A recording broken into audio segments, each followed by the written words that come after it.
Assalamualaikum warahmatullahi wabarakatuh. Alhamdulillah. Alhamdulillah nahmaduhu wa nasta'inu wa nastaghfir wa na'udzu bika min syururi anfusina wa min sayyiati a'malina. May yahdihillahu fala mudilla lahu wa may yudlil fala hadiya lahu.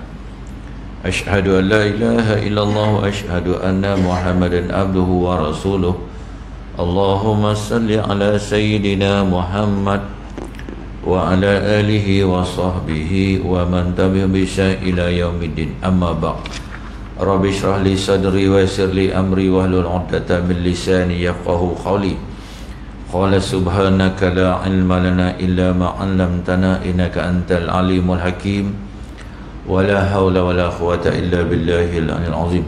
Rabbi yassir wa la tu'assir, Rabbi tamim ila bi khair. Allahumma faqqihna fid din wa 'allimna ta'wil ya rabbal alamin. Yang dihormati lagi dimuliakan Al-Fadhil Tuan Pengurusi, tuan-tuan imam, tuan-tuan ahli jawatan kuasa, Al-Fadhil Ustaz-Ustaz muslimin rahimakumullah. Alhamdulillah semua alhamdulillah.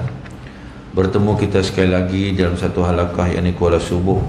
Moga-moga perkongsian kita pada pagi ini dapat kita jadikan sebagai amal untuk kita berbekal menghadap Allah Subhanahu Wa Taala.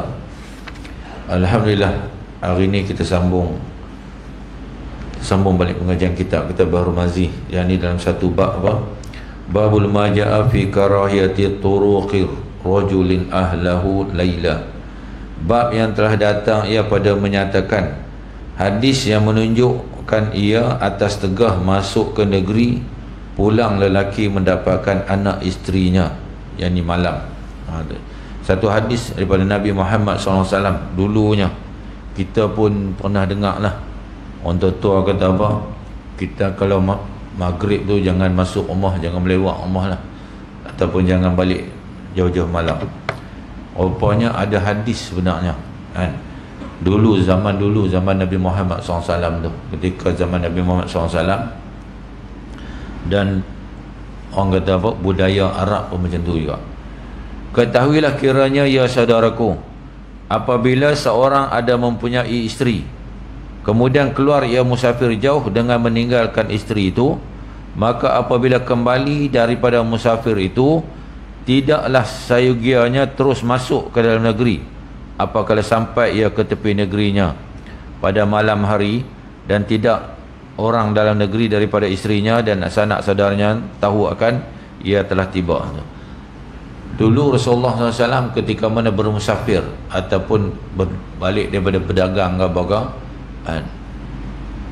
ataupun pergi outstation lah, kita sekarang outstation kan, balik daripada tu Rasulullah tak terus balik ke rumah. Tu kan, Rasulullah akan bermalam dulu di pinggir-pinggir kota tu dulu, sebelum dia masuk rumah, sebelum dia balik menemui isteri dan anak-anak tu. Kan, kita ni zaman-zaman kita ni tak ada lah. Zaman-zaman kita ni sebab apa, zaman canggih kan, kita on the way tu nak sampai Bandar Puteri tu, dekat mana tu, dekat Karak tu, telefon lah, ni abang on the way ni, siap-siap lah, contoh lagu tu lah. Kan, dulu zaman Nabi Lut dia bermalam dulu di luar, kan, mana kata nak fresh up dululah, kemudian dah segak-segak baru dia balik rumah. Kan. Maka berbuatlah seperti perbuatan Nabi apabila pulang ia daripada musafirnya yang jauh dan sampai ia ke tepi negeri Madinah itu malam hari, berhentilah ia bermalam di luar negerinya. Tu kita zaman lah kalau buat macam tu, dia yang di rumah tu fikir macam-macam lah. Ini nak bermalam di rumah siapa dulu pula ni? Kan, ada cawangan lain ke, contoh kan. Jadi untuk mengelakkan daripada tu, baik kita pergi terjah balik lah, senang kan. Kita halu sikit, kata abang dah on the way ni bawah sikit, kan, tanyalah ayang nak beli apa, nak pesan apa, buah bali ke apa kan, buah limau bali ke apa kan. Tu jadi kita pun balik, dia pun penyeh lah sampai ke telinga, mana kata ada harapan lah kita kan. Kalau dia balik pakai baju kelawaknya, nampak tak ada harapan lah kan. Tu jadi zaman Nabi dulu, zaman Pak Arab, Tu sebab Arab ni, budaya-budaya macam tu, dia bawa sampai sekarang ni. Contohnya dia setiap tahun dia pergi rehlah, dia pergi orang kata apa, dia keluar pergi retreat kan. Dia akan pergi ke satu-satu tempat. Kalau sedulu taman padang pasir tu lah, dia akan pergi macam berkelah lah. Tu retreat ni. Jadi dia setahun sekali dia pergi ke, dia tidak pergi ke tempat yang sama kan. Macam kita lah, kalau dia pergi bawa uluyam ya, mula anak-anak pun komplain lah, abah ni tak ada tempat lain ke nak bawa uluyam macam lah. Kat Selangor ni ada uluyam lah kan. Arab pun macam tu. Kata tahun ni dia pergi sini, di tengah-tengah padang pasir tu. Sebelum dia pergi tu, dia akan tentu dah tempat tu tak ada orang pergi lagi. Maka dia akan bawa, suruh orang dia bawa kaldai pergi dulu tempat tu. Nak tengok kalau kaldai tu mengamuk, mana kata di situ tak boleh lah buat kemah, ada hantu jemalang lah tu. Pak Arab ni pun takut juga, bukan berani pun kan.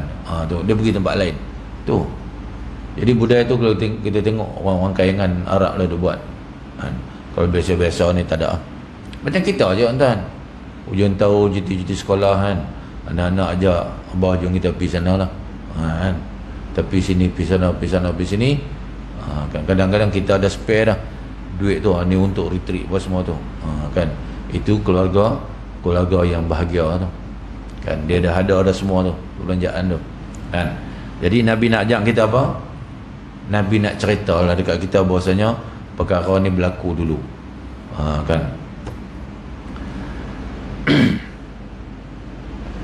Kerana yang demikian itu ada mempunyai beberapa faedah, iaitu boleh saudara mara datang berjumpa, dan isteri boleh ia mandi dan bersedia memakai bau-bauan dan berhias menanti datang suaminya, bersuka-suka makan dan minum apa yang disediakannya bagi semua suaminya itu. Maka demikian itulah disuruh oleh syarak kita. Bermula dalil yang tersebut itu ialah sebagai hadis yang dikeluarkan oleh Abu Isa At-Tirmizi dengan katanya an Jabir anna Nabi sallallahu alaihi wasallam nahahum ayat ruqu an-nasa alayla.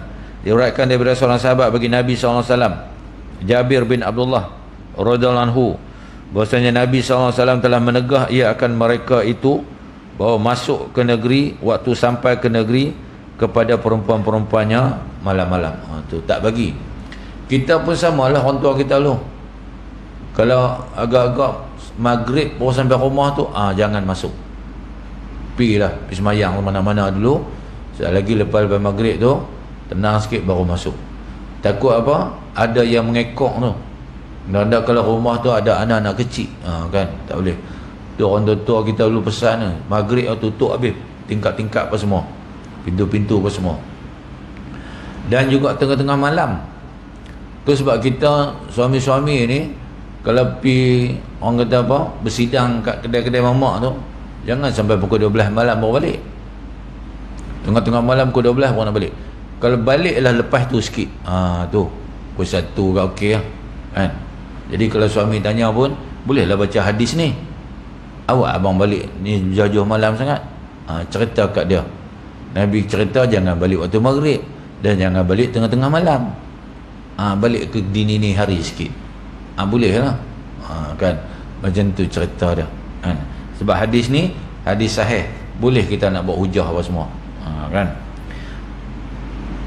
Bermula ini hadis hasan lagi sahih, tu mana hadis yang baik tu kan. Habis dah tajuk tu, sikit sangat. Kita pergi pula tajuk apa, ni yang cerita apa, Islam ni tuan-tuan, yang kata Islam ni, al-Islamu ya'lu wa la yu'la.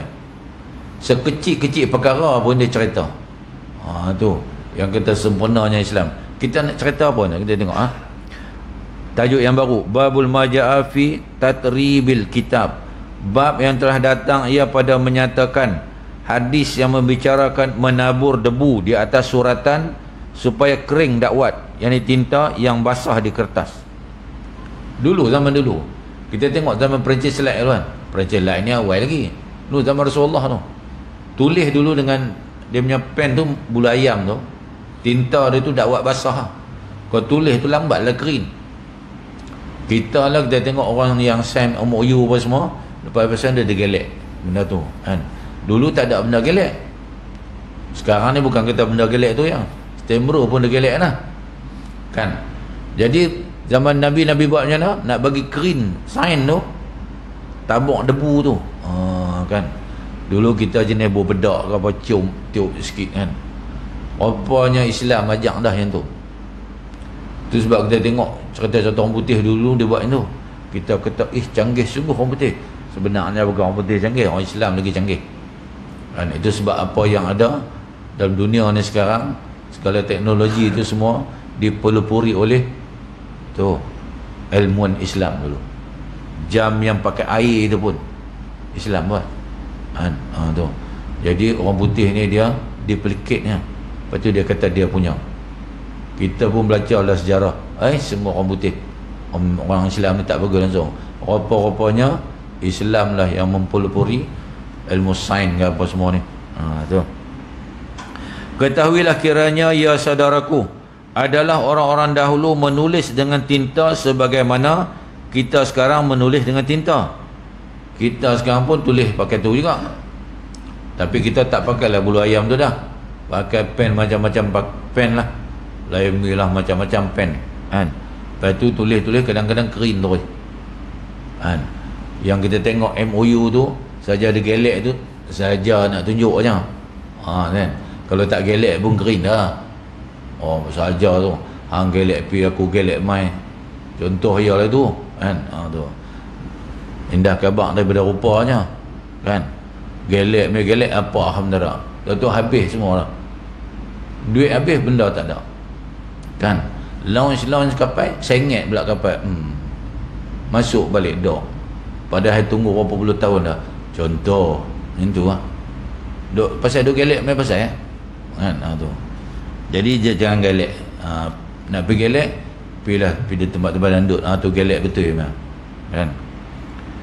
Jadi dulu hanya kita, sekarang menulis ada cukup pula dengan kertas lap. Yang kertas lap ni apa? Ni zaman tuan kitab tulis lah, zaman Syekh Idris Al-Marwazi 60 tahun dulu di Mesir dulu, sain lap dengan kertas lap tu. Tu tapi kita ada lah kan.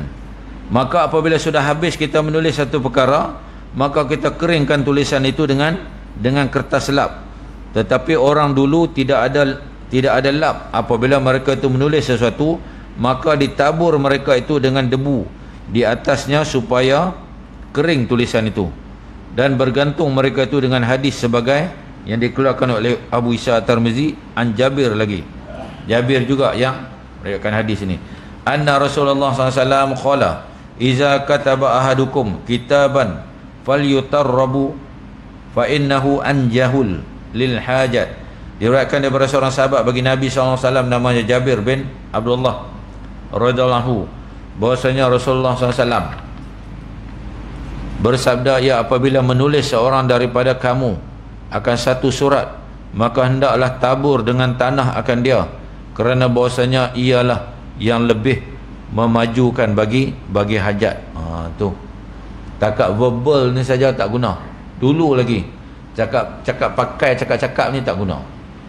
Sampailah zaman kita ni, kalau tuan-tuan nak hibah ke, nak berwasiat ke, jangan pakai mulut. Abah ingat macam ni lah, abah nak bagi tanah abah yang kat belakang tu, kat depan ni, kat tepi kanan apa semua tu, kat sini ni hampa setuju tak? Setuju semua kan. Masa ada abah ni semua setuju lah. Besok abah tu dah mati, barulah jadi cerita. Hang bolehlah abah bagi hang, abah sayang hang lah apalah semua tu. Nak cerita apa tuan? Kita duduk dalam kubur ni tak senang. Anak duduk beramuk tu, otak tak settle-settle lagi, otak semua ada nama kita. Kita mati ni tak ada apa satu, kita jangan ada nama kita dah di atas ni. Yang ada pahala aja. Kita buat pahala aja, jangan buat nama-nama kita lah. Jadi documented, tulis ni alung ni, sign ni tanah yang ambil ni, no complain okey sign tak ada apa dah kan. Jadi sebab apa? Kita nak memudahkan kerja anak-anak, dan apa yang kita usahakan dulu ikut channel dia tertentu kan. Kita banyak cerita dah bab-bab ni. Benda ni tuan-tuan, masa ada ayah mak okey lagi, tak ada besok, kan. Jadi kita pun kena spare tu semua tu. Anak-anak ni kadang-kadang bila dia dah bekerja apa semua tu, dia jadi juah, kan. Dulu mak ni Allahu Akbar, anak ni sakit, anak ni kena gigit nyamuk sampai nak reban ke lambu punya kejang, nak bunuh nyamuk, nak bunuh nyamuk, punya sayang anak, kan. Inguih anak meleleh, mak tu sedut inguih tu. Pak tak sedut dah, pak sedut benda lain, kan. Tu mak ni kalau anak tu sakit, Allah bimbang sungguh, hantar pergi klinik tu, tunggu, bawa sama-sama jumpa doktor tu, cari ubat pula. Ni duk rimbiang, duk dukung anak ni. Allahu Akbar. Zaman tu lah, alih-alih bila mak sakit, kan, mak pun beritahu, ngah, mak ni sakit tu lu hantar pergi klinik. Angah ni sibuk lah. Tak apa, hantar ambil nombor kat mak apa semua, beritahu kat mak ni nombor mak, sekali dia sebut tu, mak pergi masuk lah nombor doktor. Mak dah siap, nanti mak telefon saya balik, saya ada mesyuarat ni. Tu yang mak dulu kilik dia naik bas turun bas tu, dia buat kat mak dia menyentuh je. Tapi itulah yang nak kata mak dengan bapak ni tak ada lah. Bapak ni mungkinlah dia kata je, mak ni dah kotlah dia nak kata, amboi anak aku sampai macam ni sibuk dah, meriwang lah, merembeh lah. Mak tu naik bas, tunggu anak ni mana kata pukul 2 nak ambil, tengok pukul 6 tak muncul lagi, melanui lah mak tu kat klinik. Allahu Akbar. Tu okey lagi. Yang tinggal pak dia dalam taman bunga tu, dia berkata, pak, petang ni kita pergi jalan-jalan kat kebun bunga nu kat utara tu, kan. Pak dia pun tak berapa nampak, kan, penyakit apa, katarak tu, rabun tak nampak. Tunggulah pak ni azan maghrib dah, mana habis anak berapa-berapanya tinggal dah, anak tinggal pak, kan. Ni baru-baru ni anak perempuan 3 orang bawa mak pergi makan Kentucky. Mak ni nak makan Kentucky apa, gigi pun tak pernah ada, kan. Mak ni tengok anak, belenang ayat mata mak dah dapat rasa dah apa yang akan berlaku pada dia ni. Anak-anak tu pun kata, mak, kami tak larat nak belah mak. Apa punya anak ni tak larat nak belah mak? 3 takkan tak boleh nak belah mak? Anak perempuan tu nak kata apa tu? Tak luluh ke hati mak? Kami ingat mak macam ni, kami nak hantar mak rumah orang tua lah. Kami sibuk sangat mak. Amboi ya Allah. Habis mak hang dulu tak sibuk dengan motong getahnya, balik getah kepit, masak pula nak makan anak-anak ni. Allahu Akbar tu. Jadi sampai macam tu tuan. Ingat kok kita tengok drama saja, kan. Drama ni tu saya cerita lah macam-macam dah, kan. Rupanya jadi betul, sungguh jadinya. Allahu Akbar. Tu kalau mak angkat tangan, tadah tangan tu, sebut 2-3 kalam kat anak, habis bungkus je lah. Allah dah cakap dah, jangan kamu zalimi 2 makhluk ni, mak dan ibu ni, jangan kamu zalimi. Hang zalim macam kata Allah, hadis sahih Nabi kata apa? Allah akan azab kamu masa hang hidup-hidup ni, masa hang nak mati, masa hang dah mati, masa hang dalam kubur, bangkit kubur, sampai besok, kan. Di atas tiang sirat tu nak melangkah pun gedebu. Tohoyong hayang. Sebab apa? Zalim mak. Allahu Akbar. Hang kira susah hang je, mak hang tu teran hang dulu bagai nak rak, habis sarah-sarah dia putus habis, punya nak keluar ke hang, bawa 9 bulan 10 hari, kilik sini kilik sana, senyum je, tak ada aku kata menyampak, aku bunuh lah budak ni kan. Dah, aku gugur lah budak ni. Punya seronok menanti anak tu. Tiba-tiba anak bila mesak dapat pelajaran bagus, tolak mak tu. Allahu Akbar. Tu setengah buat tahanan kat mak, belah-belah dah. Mak ni duduk dengan kami. Ya Allah, kotor lah mak ni. Ya Allahu Akbar. Hang dulu tai hang pun mak hang basuh tau. Hang boleh kata mak ni kotor. Ya Allah tuan-tuan, nak kata apa tuan? Sebut yang ke kalam tu, malaikat laknat terus anak tu. Hang boleh cakap mak hang kotor kan. Allahu Akbar. Tahu lah untuk anak-anak perempuan sekarang terlampau terpengaruh dengan tu cerita-cerita orang perempuan, seronok tengok cerita. Entah lama-lama dia tengok tu, dia jadi kesan tu, dia jadi kesan. Dulu dia tak pandai minta-minta kat kita, lalu dia tengok drama tu kan, dia pun mula dah kata, abang agak-agak hari jadi saya nak bagi apa. Tu kesan dia tu. Kita dengar dia cakap macam tu, angkat TV tu menghempuk bang dia. Lah jangan tengok TV. Kan? Hamba tengok radio tu, tengok aja radio tu. Kan? TV ni memberi kesan sungguh-sungguh memberi kesan. Kan? Pengarah kita pula pengarah jenis jebon lah. Kan? Tak ada aku nak fikir hal agama ni. Allahu Akbar tu. Cerita bab sihir ni sana, Allah tu. Payah sungguh. Dia kerana untung dia. Untung dia kita tu, saya pun terlupa dah apa nama kitabnya. Kita membuat sesuatu jangan disebabkan sesuatu. Kan? Tu. Tu sebab tak kira lah siapa apalah. Ustaz ke apa ke. Ustaz ni jangan ambil kesempatan. Ustaz yang jual-jual ni tuan, jangan ambil kesempatan. Kan? Orang beli tu sebab apa? Sebab hang ustaznya. Kalau orang tak ustaz, orang tak beli pun. Kan? Tu. Jadi kena habis. Tu habis lah. Ni pula tuan-tuan, Allahu Akbar. Rupanya ada Islam cerita menaruh kalam di atas telinga bagi juru tulis. Yang kita duk tengok carpenter tu pen dia tulis, dia selit kat telinga ni. Rupanya ada hadis tuan-tuan. Islam ni cerita ada, ya Allah tu. Rupanya bukan saja-saja. Samalah macam penggali kubur lah, saya tanya. Dia sebelum dia nak naik tu, dia 4 sagi tu, dia akan cangkul di hujung-hujung tu. Kita pun nak tahu lah, sebab kita nak cerita, sebab kita nak buat kursus jenazah apa, kalau orang tanya kita boleh jawab. Kita pun tanya dia, Syekh nak tanya sikit lah. Anda tengok tadi, entah sebelum naik dia daripada liang dia, anda cangkul 4 penjuru, sebab apa? Tak, anda pun tak tahu Ustaz. Anda pun tengok orang buat kan, anda pun buat kan. Tak boleh gitu kan.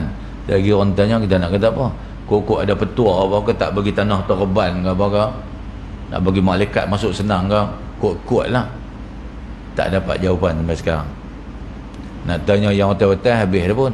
Yang hotel-hotel pun dah duduk ke dalam tu dah, tak bangkit-bangkit dah. Yang ada geng-geng muda ni kena tanya dia kan. Tu tak talqin nak berdiri ke, nak duduk ke apa semua tu. Sebab apa duduk, sebab apa berdiri, Allah, macam-macam.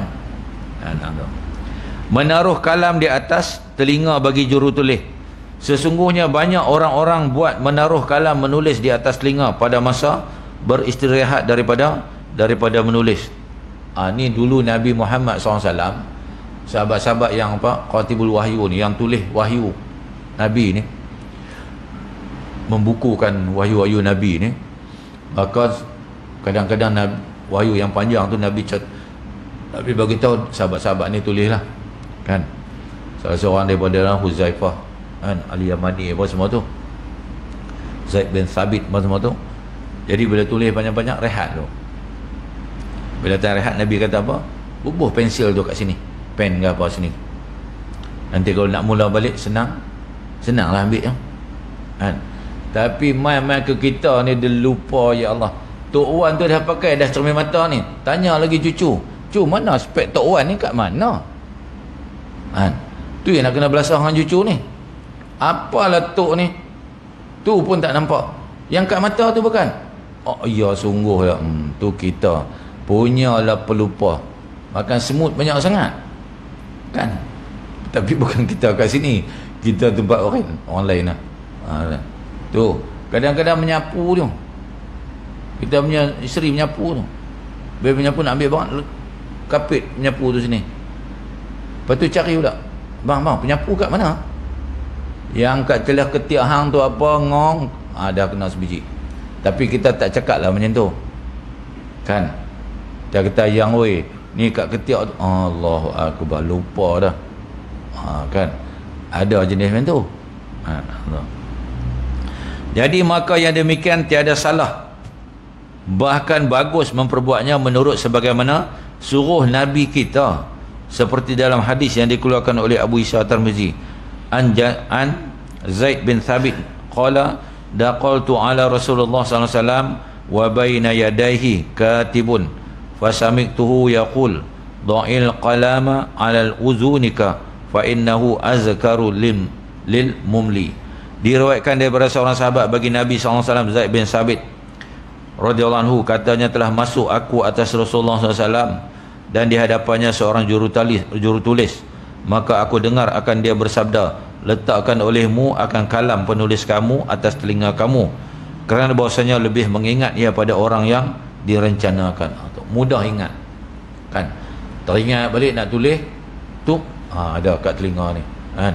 Jadi Islam ni suruh bukan saja-saja lah, ada lah. Itu sebabnya Allah buat suatu ni tuan-tuan, bukan saja-saja, ada dia punya hikmah di sebalik itu. Senang nak capai. Tu habis bab yang kedua. Bab yang ketiga, babul maja'a fi ta'limil saryaniyah.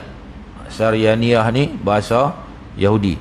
Bab yang telah datang ia pada menyatakan hadis belajar bahasa Yahudi. Tu. Sebab apa? Ketahuilah kiranya ya saudaraku, adalah belajar bahasa asing itu harus ia pada syarak kita, dengan dalil Nabi telah menyuruh seorang daripada sahabatnya yang rapat belajar bahasa lain daripada bahasa Arab itu.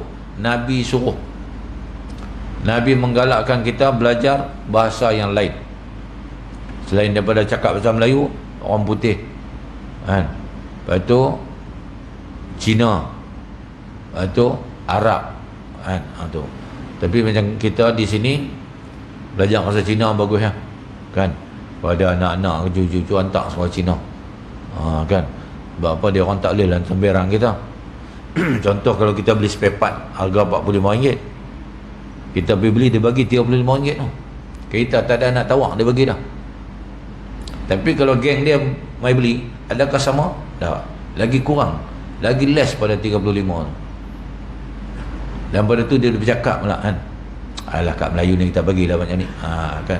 Kalau kita faham bahasa dia, memang dia kena buah siku lah. Oh, hang kutuk aku, kita pun bagi sikit 2-3 patah Mandarin slang, kaku dia. Oh, dia kita tak boleh main-main kan. Jadi banyak kita tengok budak-budak remaja Melayu sekarang belajar bahasa Mandarin, bagus kan. Tu bahasa Arab ni tuan-tuan, orang Arab ni dia, orang Melayu ni dia cukup respect orang Melayu ni. Dia kata orang Melayu ni baca Quran Masya Allah, memang hebat dengan teranumnya apa semua tu. Tapi cakap Arab tak tahu. Tu yang heran lah. Sedangkan bahasa Al-Quran tu bahasa Arab. Dia masa bila dia tahu? Masa musim haji. Orang Melayu boleh cakap Arab. Asas sesatnya ihdinas siratal mustaqim ya keluar. Itu je buah dia kan. Syekh dia kata apa? Ihdinas siratal mustaqim. Ya pun kata syekh tu ingat, ni sesat kau ni, dia kata pergi jalan ni. Tu buah orang Melayu kan. Ada lah juga orang pandai cakap Arab ni kan. Tapi kita, bahasa kita besok dalam syurga, dalam kubur besok, nak menjawab tu semuanya Arab saja. Kita pun terkejut tak? Macam mana aku boleh kan. Kalau nak terkejut lah, semuanya bahasa Arab. Malaikat tu tanya dalam bahasa Arab kan. Lagipun dekat atas dunia ni tu special sikit, yang kata manusia umat Nabi Muhammad SAW kan. Dialek ni ada berjuta-juta dialek kan. Bahasa-bahasa dunia ni ada berjuta. Di Malaysia ni saja ada berapa belas bahasa. Melayu dah, Melayu Negeri Sembilannya lain, Melayu Pulau Pinang ni cakap lain, Melayu Kelantan lain, Melayu Terengganu lain kan. Lagi Perlis lagu Perlis, Kedah lagu Kedah, turun sikit Kuala Lumpur dah lain dah. Tapi Melayu kan. Hang doa lah dalam bahasa apa pun Allah faham. Tak Jawa Allah faham, Allah Jawa pun dia faham. Sebab yang punya bahasa tu Allah Ta'ala, bukan mana tok mana tak, Allah Ta'ala kan. Jadi Allah faham semua tu. Okey, habis. Maka supaya lepas daripada tipu daya daripada mereka itu tentang bacaan dan tulisan, tu untuk mengelak daripada bacaan dan tulisan kan, at least kita tahu lah kan. Itu sebab mana ada Luqman. Itu sebab sekarang ni siapa pergi kursus juru nikah tu, dia dalam tu dia manual dia tu, dia ada 3 bahasa masa khutbah. Kita kena baca juru nikah tu, kena baca khutbah nikah ni, ada 3 bahasa. Melayu, orang putih, Arab. Yalah, mana nak beritahu sekali lagi kot menikah tu orang putih ke apa kan. Kata saya, I cannot understand Malay, can you read in English? Maka kena baca English, kena belajar kan. Arab pun kena belajar kan. Tu ini Arab dah, Arab mah kena belajar. Pun nampak pro sikit kan. Tu tapi allowance tak banyak pun kan. Sekali satu majlis 150. Ada ke juru nikah 150 kan. Kadang-kadang juru nikah tunggu tu Allahu Akbar. Lepas tu juru nikah sekarang boleh warning, bakal pengantin dan semua ni selepas angkat nikah tidak boleh bercium di dalam ataupun di hadapan juru nikah. Selagi juru nikah nak share lagi, hampa kalut hampa. Nak cium daya apa, cium apa semua, noh kat rumah. Kena bagi tahu tu semua. Dulu bukan main cium tu depan Tok Kadi tu. Cium daya lah, semua dia nak cium kan. Dulu lah balik rumah, nak cium ke, nak apa ke kat rumah kan. Maka hadis Nabi menyuruh sahabatnya belajar bahasa itu ada dikeluarkan oleh Abu Isa At-Tirmizi dengan katanya an Zaid bin Thabit qala amarani Rasulullah SAW an ta'allama lahu kitaba Yahuda qala inni wallah ma amanu Yahud ala kitaba. Diriwayatkan daripada seorang sahabat bagi Nabi SAW yang namanya Zaid bin Thabit radhiyallahu anhu telah menyuruh akan daku oleh Rasulullah SAW bahawa aku belajar baginya aku tulisan Yahudi. Kata Zaid bin Thabit, Rasulullah suruh aku belajar Yahudi, bahasa Yahudi dan tulisan Yahudi ni kan. Kenapa? Sabdanya sallallahu alaihi wasallam, demi Allah tidak aku percaya akan Yahudi atas suratan. Rasulullah sebenarnya cakap dia tak percaya orang Yahudi ni. Sebab apa? Kerana tabiat Yahudi itu kianat, suka mengubah apa yang tertulis atau apa macam bacaannya. Bukankah telah diubahnya kitab Tauratnya? Maka apalah rasanya kepadanya mengubahkan bacaan satu-satu kitab. Kitab Yahudi itu diubah. Yang kata orang Yahudi ni kan. Jadi Rasulullah tak apa nak percaya, dia suruh sahabat-sahabat belajar bahasa Yahudi. Qala fama marra bi nisfu syahrin hatta ta'allamtuhu lahu qala falamma ta'allamtuhu kana iza kataba ila yahuda katabtu ilaihim wa iza katibu ilaihi qara'tu lahu kitabahum. Kata Zaid, maka tiada melalui dengan aku setengah bulan hingga dapat belajar aku akan dia baginya. Kata Zaid, aku belajar tak sampai setengah bulan dapat dah kan. Mana terangnya hati tu. Macam kita tuan-tuan, Bangla main Malaysia ni 2 minggu dia boleh cakap Melayu lah. Kita kalau pergi Bangla 2 minggu tak jadi apa lagi kan. Kita tak mau belajar ke macam mana ke, kita kadang-kadang tak ambil berat kan. Malah tak apalah pergi pergi rombongan aja. Jepun tuan-tuan bahasa dia tak bahasa dia tak layan dan cakap putih. Kita cakap orang putih Amerika English ke British English ke, dia tak layan, dia tak bahasa dia. Kalau kita boleh cakap bahasa dia, dia kata kita bagus kan. Tu kita pun patut kena macam tu kan. Tu sebab Indonesia, Cina nak pakai nama Cina kena bayar insurans, kena bayar tax kan. Kena cakap bahasa satu bahasa je. Kita ada macam-macam ragam bahasa. Kan? Habis. Maka dari sini kita ketahuilah bahawasanya belajar bahasa lain itu harus juga. Dan berkata Zaid bin Sabit bahasanya Rasulullah SAW menyuruh aku belajar bahasa Syriani. Maka bahasa Syriani itu ialah bahasa Yahudi. Kata ulama adalah lugah Syrianiyah, itu ialah lugah ruh. Yang sekalian nyawa berkata-kata dengan lugah itu. Kerana lugah ini ialah lugah malaikat. Maka apabila mati seorang, berkatalah ia dengan lugah Syriani itu, jika bukan ia daripada orang yang mempunyai lugah sekalipun, maka iaitu Tuhan ilhamkan akan dia menuturnya. Tu Allah akan mengilhamkan kita besok cakap Arab dalam kubur, cakap Arab ketika mana dalam syurga tu. Kan kita pun heran, dulu bila pula aku cakap Arab, tapi boleh cakap Arab. Allah yang akan mengilhamkan. Okey, habis. Sikit lagi. Bab yang seterusnya, babul maja'a fi mukatabihil musyrikin. Bab yang telah datang ia pada menyatakan hadis Nabi yang menunjukkan ia berkirim surat kepada orang kafir. Nabi telah menulis surat kepada orang kafir. Sebab apa kita ni tuan-tuan? Allahu Akbar. Apa jasa kita kepada Islam? Kan? Kita nak kena jawab besok. Sahabat saya balik pergi Jepun, dia kata dia jumpa satu couple, umur isteri dia 96, suami dia 97. Dia tanya tentang Islam ni. Orang Jepun kata dia tak pernah dengar Islam ni. Dia tak tahu pun Islam, tak pernah dengar. Masya Allah, tuan-tuan. Tu nak jawab apa kita kalau kita jumpa orang tu? Kan? Tu.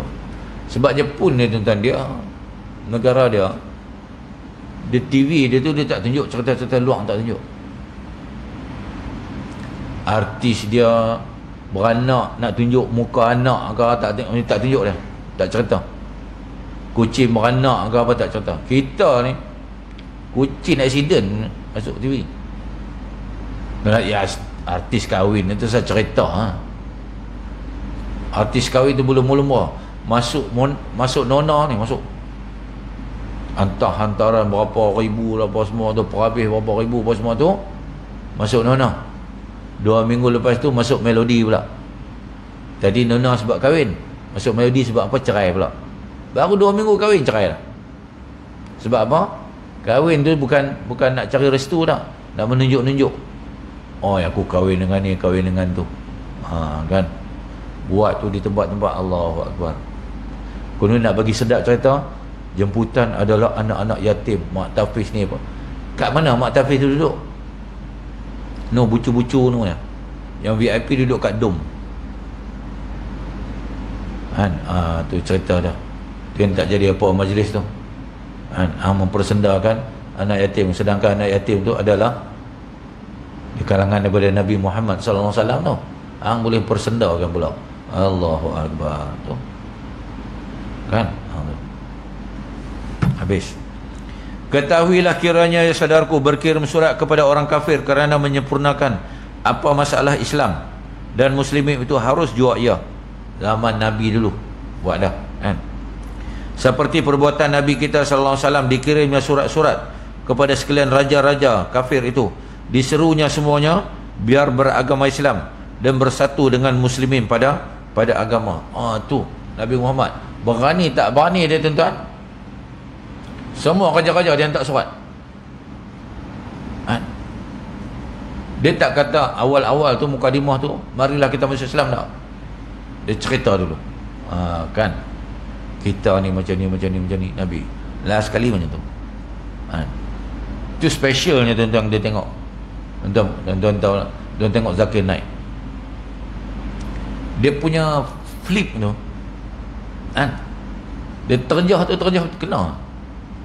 Dia tengok statement daripada orang tu, dia kata, hang percaya tak Muhammad tu a messenger of Allah? Kawan tu kata, yes. And you believe in one God not? Yes. You take syahadah, automatic dia akan ambil. Berjuta orang tu kan, dia dah Islam kan. Allahu Akbar. Tu yang dia menjadi orang yang tu orang yang apa? Orang yang dikendaki tu. Tu sebab dia suka Mahdi. Mahdi ambil dia kan. Duduk Malaysia ni. I like Mahdi very much. Kita nak kata apa tuan? Tu. Habis. Diserunya semuanya biar beragama Islam dan bersatu dengan muslimin pada agama. Terlepas dah Rasulullah, terlepas. Sebab apa? Rasulullah ajak semua dah. Kalau Allah tanya dia, terlepas. Sehingga kan Nabi Muhammad SAW ni tak mau dipersoalkan. Takut masyarakat ketika itu kata apa, Muhammad hang ni pilih kasih. Pasal Abdullah bin Ubay bin Salul mati, hang tak pergi jengah dia. Hang ni diskriminasi. Nabi tu dengar sahabat beritahu, ya Rasulullah, Abdullah bin Ubay mati dah tu. Nak mati dah. Nabi masa tu outstation. Nabi kata, tentukan jangan turunkan, jangan tanam dia lagi. Tunggu sampai aku sampai. Nabi pun naik kuda laju-laju ni. Nabi sampai-sampai dah. Orang dah masukkan Abdullah bin Ubay bin Salul ni dalam liang dah. Nabi kata keluarkan dia. Tu. Nabi kata biar dia reba atas pohon aku ni. Padahal tuan-tuan, Allah, apa kalam yang paling kalau kita mendengar, Allah, dia kata apa? Dekat Nabi Muhammad SAW, dia kata ayat kencing kuda aku lagi mulia pada hang Muhammad. Oh ya Allah tuan-tuan, kita dengar sekarang pun kita naik angin. Dia boleh kata macam tu. Itu tak apa lagi. Nabi kata okey lagi tu. Di ketika mana dia back off, dia tarik geng-geng dia 700 orang daripada 1000 orang tu. Nak berperang ni, tentera Islam pun ada 1000 saja. Dia boleh tarik geng-geng dia 700 orang. Abdullah bin Ubay ni tinggal 300. Nabi down saja. Tapi Nabi dia datangkan kuatan apa? Nabi kata aku ada Allah. Pergi juga 300. Turun malaikat. Kan? Apa dia tak buat kat Nabi? Dia kata bagi, keluarkan Abdullah bin Ubay daripada liang tu. Bagi dia duduk atas paha aku. Suruh sahabat pergi ambil gamis dia tu, jubah. Balut pula Abdullah bin Ubay. Ni orang duk tengok kan. Lepas tu ludah pula dalam mulut Abdullah bin Ubay. Dia kata okey, hangpa tanam. Dengan harapan apa? Nabi kata mungkin dipermudahkanlah dia menjawab soal munkar dan nakir. Allahu Akbar. Sahabat tanya, ya Rasulullah, kenapa tuan buat macam tu? Dah, aku tak mau nanti orang kata aku ada pilih kasih lah apa semua tu, aku tak sayang umat aku apa semua. Tuan boleh bayang tak kita ni level macam mana?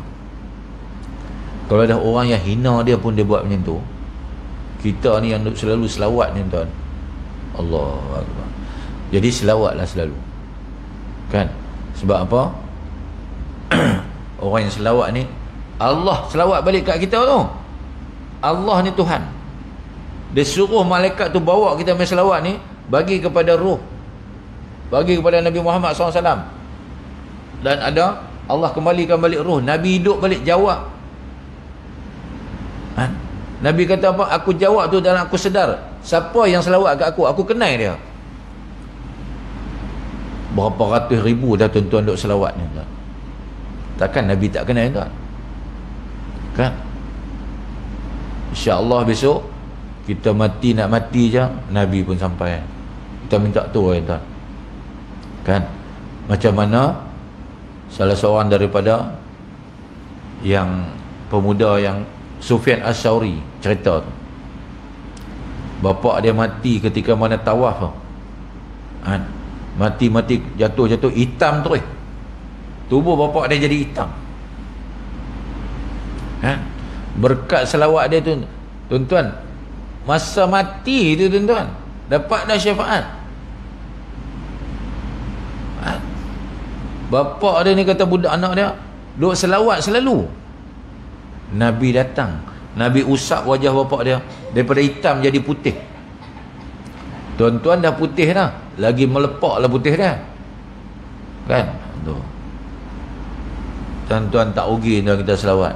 Tak rugi. Di antara istighfar dengan selawat, mana lagi bagus? Selawat kan? Selawat ni dia merangkumi semua. Tuan-tuan, selawat 100 ke 1000 ke, semua ada dalam tu. Akan dipermudahkan kerja hari tu, dijauhkan daripada mara bala. Tuan-tuan sebut apa tak masa tu? Dalam 1000 tu semua dapat kan? Jadi sebab apa? Syafaat tu Nabi kata apa? Nak mati pun boleh bagi syafaat kan? Dia datang permudahkan kita melafazkan kalimah la ilaha illallah. Diriwayatkan daripada seorang sahabat bagi Nabi SAW 5 minit Anas bin Malik bahwasanya Rasulullah SAW telah menulis surat ia sebelum wafatnya kepada Kisra, iaitu Raja Besar bukan Perlis, Raja Besar Parsi, nak Perlis pula, dan kepada Kaisar, iaitu gelaran Raja Besar Rom, dan kepada An-Najashi, iaitu gelaran Raja Besar yang memerintah negeri Habsyah, dan pada tiap-tiap raja yang garang dan berdegil diri di mana-mana negeri yang diperintahnya. Dikirimnya surat kepada mereka itu. Nabi Muhammad hantar semua pada raja-raja ni hantar. Tuan-tuan, raja-raja ni manusia. Ada yang maklum sajalah, orang bila ada kedudukan ni dia mudah jadi bongkak dan sombong. Ada di antara raja-raja yang dapat surat tu, dia bongkak, dia koyak surat tu kan, dia koyak surat. Sahabat Nabi yang bawa surat tu balik cerita kat Nabi. Nabi kata dia tak lama Allah akan azab dia. Azab semua tak? Tu jangan main-main surat Nabi. Bukan Nabi minta tu.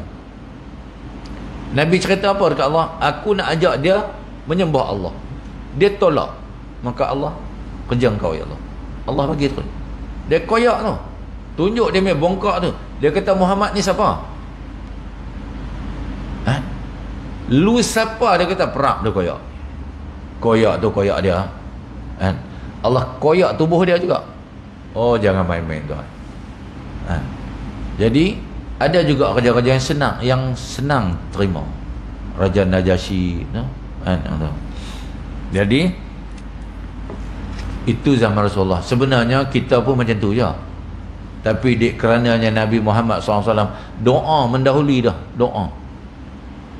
Kalau Nabi tak doa tu tuan-tuan, tak tahulah apa nak jadi, kita tahu. Mungkin kau jadi macam tu. Tapi Nabi doa dulu. Sayang Nabi. Itu sebab satu hari Nabi ni solat sunat taubat berkali-kali. Siti Aisyah dia tengok, repeat ni non-stop. Siti Aisyah pun tanya, ya Rasulullah, tuan solat apa ni, tak berhenti-berhenti ni, kaki sampai dia bengkak lah kan? Kita tak solat sebab apa? Sebab bengkak kaki. Nabi solat sampai bengkak kaki kan? Siti Aisyah tanya, tuan solat apa ni? Aku solat sunat taubat. Apa banyaknya sangat? Nabi kata, kemungkinan ada di antara umat-umat aku nanti mati tak sempat nak bertaubat, jadi aku solat taubat untuk mereka. Masya Allah tuan-tuan. Kita nak kata apa tuan-tuan? Nabi korban pun korban dulu dah untuk kita. Wasiatkan kepada Sayyidina Ali, wahai Ali, nanti setelah mana aku wafat, kau korban 2 ekor kibas, 1 untuk aku dan 1 untuk umat aku. Mana-mana umat aku yang tak mampu nanti berkorban, aku dah korban untuk dia siap-siap lah. Kita nak kata apa dah? Nabi membayar semua hutang. Sahabat tanya, ya Rasulullah, kenapa ni? Mana-mana umat aku yang mati tertanggung hutang mereka, aku dah bayar. Nabi doa siang dah tuan-tuan. Allahu Akbar. Kita ni patut menangis hari-hari cerita Nabi. Itu sebabnya kita cerita Nabi Muhammad SAW ni tuan, hibah hati kita. Hati orang beriman ni dia hibah. Cerita bila-bila pun, sambutlah maulid ni tiap-tiap tahun, macam tu ya. Walaupun perkara yang sama, tapi kita Allah terharu rasa. Cerita tentang kewafatan Nabi Muhammad SAW, cerita kewafatan Sayyidatuna Khadijah, kewafatan Sayyidatuna Siti Fatimah, hibah kita kan, walaupun dah lama dah tuan. Mana ada satu dunia orang sambut birthday ni orang yang telah pun tiada. Lalunya birthday ni orang yang ada. Ni kita sambut 1400 tahun dah orang tu tak ada. Sambut sampai kiamat tu. Kan? Jadi itulah hebatnya Muhammad sallallahu alaihi wasallam. Habis. Dikirimnya surat kepada mereka itu kerana menyeru akan mereka itu kepada agama Tuhan, iaitu tiada lain daripada agama Islam. Sabdanya, marilah sekalian kita memeluk agama Islam, iaitu agama Allah, iaitu agama Islam, supaya dapat kebahagiaan di dunia dan di akhirat. Maka Raja Besar Habsyah yang telah diseru oleh Nabi SAW kepada Islam itu lain daripada An-Najasyi, yakni Raja Besar yang disembayang oleh Nabi atas mayatnya dengan sembahyang gaib. Kerana Najasyi yang disembayangkan oleh Nabi itu ialah telah Islam, ia dengan sempurna Islam, dan berpindah beberapa banyak sahabat Nabi kepadanya. Tu Raja Najasyi tu kan. Nabi ketika mana sahabat ni, sebelum dia masuk Islam lagi, Nabi hantar sahabat-sahabat pergi ke Habsyah. Dia tanya sahabat tentang Muhammad SAW. Sahabat cerita, dia tahu, dia dah baca sejarah tu semua kan. Dia seorang alim Nasrani, dia tahu dia nak tanya sahabat-sahabat ni, betul ke Muhammad yang mana aku duk baca dalam ni? Maka dia sahabat tu tuan tak pernah cerita tipu ya. Dia tak ada nak orang kata apa exaggerate, yang tak ada dia ada-adakan. Nabi cerita macam, maka masuk Islam dia. Kan. Jadi bila dia mangkat, Nabi diberitahu oleh Jibril bahwasanya Raja Najasyi ini telah pemeluk Islam, telah pun bersyahadah. Maka Nabi solat gaib kan. Tu habis. Jadi saya rasa sekadar tu dulu, dan kita akan sambung lagi bagaimana Nabi mengajar kita nak tulis surat kepada orang kafir. Kan. Jadi kita pun kalau ada kawan-kawan bolehlah. Wallahu alam. Sekadar itu dulu yang dapat kita kongsi. InsyaAllah panjang umur, murah rezeki. Kita akan bertemu sekali lagi. Kita sudahi dengan tasbih kafarah dan surah Wal-Asr. Subhanakallahumma bihamdika asyhadu an la ilaha illa anta astaghfiruka wa atubu ilaik. Bismillahirrahmanirrahim. Wal 'asri insana lafi khusr illal ladzina amanu wa amilus solihat wa tawassaw bil haqqi wa tawassaw bis sabr. A'udzu billahi samil 'alim minasyaitonir rajim. Bismillahirrahmanirrahim. Alhamdulillahirabbil alamin wal aqibatu lil muttaqin wal 'udwana ila 'alal zalimin. Wassalatu wassalamu ala asyrafil anbiya'i wal mursalin wa ala alihi washabihi ajmain. Ya Allah, kiranya ada di antara kami yang sedang sakit, kau sembuhkanlah mereka ya Allah. Kiranya ada yang sedang berduka ya Allah, kau ceraikanlah mereka ya Allah. Ya Allah ya Rahman ya Rahim, Tuhan membolak-balikkan hati manusia. Kekalkanlah kami dalam Islam ya Allah, dan matikanlah kami dengan kalimah la ilaha illallah. Masukkanlah kami dalam syurga-Mu tanpa hisab ya Allah. Rabbana atina fid dunya hasanah wa fil akhirati hasanah wa qina adzabannar. Wa sallallahu alaihi wa sallam Muhammad wa ala alihi wa sahbihi wa baraka. Alhamdulillah rabbil alamin. Taqabbalallahu minkum.